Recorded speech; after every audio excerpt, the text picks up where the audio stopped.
ಎಂತಾದರೆ ಮುಖವೆಲ್ಲವೂ body ಹೋಗಿದೆ. ಮುಖದಲ್ಲಿ ಬೇಸರದ್ದು ಕಾಣುತ್ತಿದೆ. ಹೌದಮ್ಮ. ಜ್ವರದ ತಾಪಿಯನ್ನು ಕಾಣುವುದಿಲ್ಲ.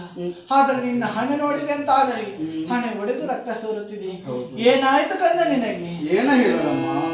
ಏನನೆಂದೇ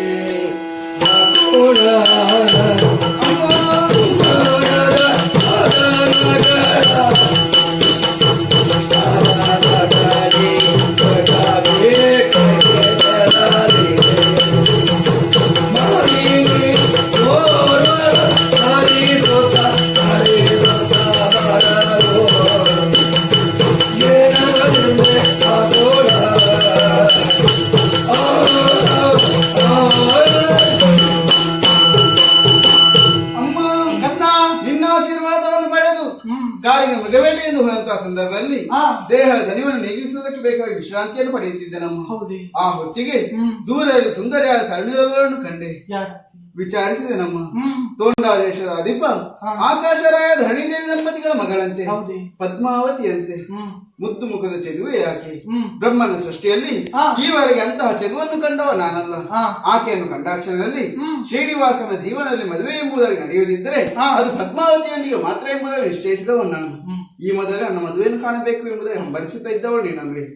ಹಾಗಾಗಿ ನಿನ್ನಲ್ಲಿ ಒಂದು ಮಾತು. ನೇರವಾಗಿ ತೋಂಡಾದೇಶಕ್ಕೆ ತೆರಳಿ ಮದುವೆ ಸಂಧಾನವನ್ನು ಮಾಡಿ ಬರುತ್ತೀಯ ಅಮ್ಮ. ಕಂದ ಅಮ್ಮ, ನಿನಗೆ ಮದುವೆ ಮಾಡಿಸಬೇಕೆಂಬಂತ ಆಸೆಯಲ್ಲಿದ್ದವಳು ನಾನು. ಆದರೆ ಏನು ಮಾಡೋಣ, ನಾವು ಬಡವರು, ಅವರು ಶ್ರೀಮಂತರು. ಮದುವೆ ಮಾಡ್ಬೇಕಾದ್ರೆ ಹಣ ಬೇಕಲ್ಲ ಕಂದ. ಅಮ್ಮ, ವಿತ್ತದ ವಿಚಾರದಲ್ಲಿ ಚಿಂತಿಸುತ್ತಾ ಇದ್ದೀಯ. ಆ ಬಗ್ಗೆ ಚಿಂತಿಸುವಂತ ಅಗತ್ಯವೇ ಇಲ್ಲವಮ್ಮ. ಧನಾಧಿಪನಂತ ಕುಬೇರನಿದ್ದಾನೆ. ಮದುವೆಗೆ ಬೇಕಾದಂತಹ ಸಂಪತ್ತನ್ನು ಕುಬೇರನ ಕೈಯಿಂದ ₹1,000 ಪಡೆಯೋಣ. ಸಾಲ ಮಾಡಬಹುದೇ? ಮರು ದಿವಸ ಬೆಳಿಗ್ಗೆ ಬಂದು ಬಾಗಿಲು ಬಡಿಬಾರ್ದಲ್ಲ. ಸಾಲ ತೀರಿಸುವ ಬಗ್ಗೆ ಹೇಗೆ ಕಂದ? ನೀನಾಡುವಂತ ಮಾತು ಸರಿಯೇ ಅಮ್ಮ. ಒಬ್ಬಾತ ವ್ಯಕ್ತಿಯ ಜೀವನದಲ್ಲಿ ರೋಗ ಮತ್ತು ಸಾಲ ಈ ಎರಡು ವಿಷಯ ಇರಬಾರದಂತೆ. ಹಾಗಿದ್ದು ಶ್ರೀನಿವಾಸನ ಕಲ್ಯಾಣ ನಡೆಯಲೇಬೇಕು ಎಂದಾದರೆ ಕುಬೇರನಿಂದ ಸಾಲ ಪಡೆಯಲೇಬೇಕು. ಅದನ್ನು ಹಿಂದಿರುಗಿಸುವುದು ಹೇಗೆ? ಅದರ ಬಗ್ಗೆ ನಾನು ಚಿಂತನೆಯನ್ನು ಮಾಡಿದವನಿದ್ದೇನೆ.